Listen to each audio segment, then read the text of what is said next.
Mihapit sa Dakbayan sa Talisay ang mobile kape at bahay o kapitbahay.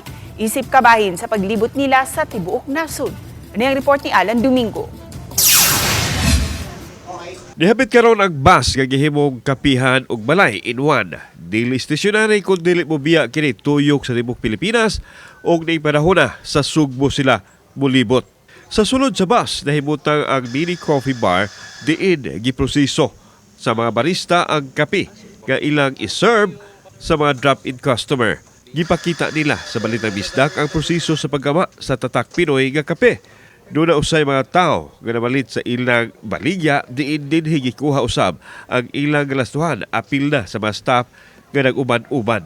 So naata karon diri mga kapuso no sa sulod sa ilahang kapit bahay. Kapi at bahay mga kapuso. So mo ni ang ilahang gigamit karon sa pagproseso sa kape nga ilang i-serve. So maitanong ko lang sir, anong proseso ito? Ito po yung coffee machine natin, sir. Ito po yung nagpo-produce ng espresso natin, sir. Kukuha po tayo, dito po sa grinder, siya po yung mag-grind ng coffee. Then, talagay po natin dito sa portafilter. Tapos siya po yung maglalabas ng water para magkaroon ng espresso. Gawa sa kapitbahay bus, nausay tatak Pinoy jeepney nga unang gihimong balay sa magtiayon nga nagpasiugdan ini. Wa sila dihang ibisita sa Balitang Bisdak apan matod sa ilang tao nga buot lang nilang malibot ang Pilipinas ug gidala nila ang balay sa ilang biyahe, ang balay nga jeepney.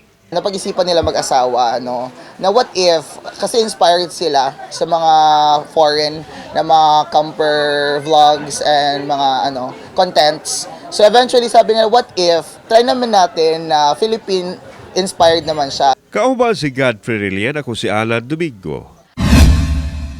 Balitang Bisdak.